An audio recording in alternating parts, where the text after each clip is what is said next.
मौत बिसारी बावड़े तन अचरज किया कोने, तन माटी में मिलेगा जो आटे में लोने। एक भगत था, एक संत था, और वो संत पतला दुबला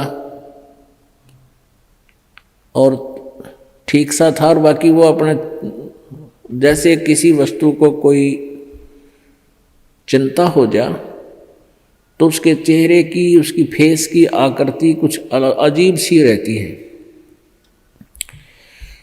तो एक भक्त आता था उस संत के पास, बढ़िया फलों के दर्जन फल सेब संतरे लिया करता। तो वो देखा करता था कि महात्मा जी बहुत चिंतित से रहते हैं और बहुत ही ज़्यादा स्वस्थ नहीं है, सेहत अच्छी नहीं है। और दूसरे भक्त वहाँ दूध लाते थे तो वहाँ डेग सा बढ़ा रहा करता दूध का, फलों की टोकरी बड़ी रहती थी। वो संत जी औरों को दे देते थे प्रसाद रूप में, और फिर खीर ख्यार बना के खिला देते थे। दूध आता था, चाय पानी दूध पी लेते थे, अपना थोड़ा बहुत जैसा पिया करते थे, बाकी भक्तों को पिला देते थे। तो वो एक धनी व्यक्ति जाता था, उनका सेवक, काफ़ी संतरे ले जाता, सेब ले जाता, अच्छे फल टड़ा गया था, कुछ दक्षिणा दिया था। तो साधु से प्रश्न करता था कि महाराज जी आप कुछ चिंतित से रहते हो, क्या आप खाते पीते नहीं, आप पतले दुबले भी बहुत हो गए हो। महाराज जी कहने लगे भाई मैं खा लेता हूँ जैसा रुचि बनती है।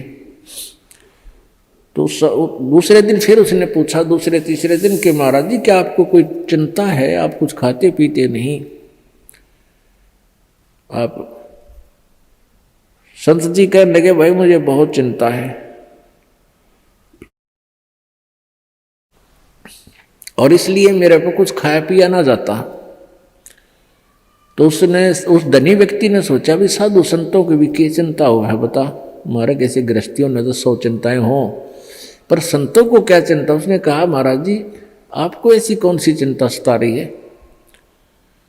साधु ने कहा कि भाई मुझे मौत दिखाई देती है मेरी, मैं मरूंगा, इसलिए मेरे पर ज़्यादा रुचि खान पीन में नहीं, मुझे चिंता बनी रहती है कि मेरी मृत्यु होगी।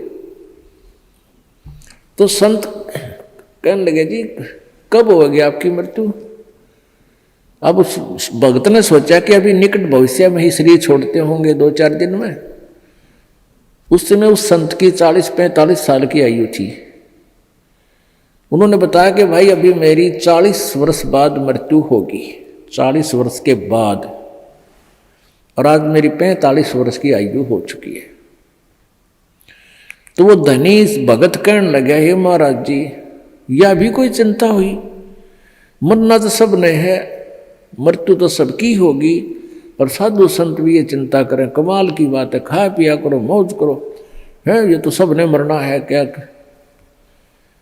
अब वो प्रतिदिन आवे और यह बात कहे कि महाराज संत भी कदे मृत्यु तो डरा करें, ये तो सब ने मरना है, ये तो क्या बात है, खूब बड़े बड़े लेक्चर डाले। अब उस संत ने सोचा यो रोज दुखी करेगा, ले इसकी फड़क निकाल दूं। उसका मित्र था राजा संत का, और संत ने उस राजा से, मित्र नहीं उसका सेवक था, राजा से कहा कि संत ने कि वो जो धनी व्यक्ति है एक सेठ, उसको फांसी की सूली की सजा सुना दे, फांसी की, लेकिन तोड़ना नहीं है, उसके लिए कोई समय निर्धारित कर दे, महीने 20 दिन का, और उसके लिए कोठड़ी में बंद करके उसने सारा सामान रख उसके पास, दूध भी फल भी खूब ठाठ रखा, अच्छे बढ़िया घी दूध चूरमे खिला उसने।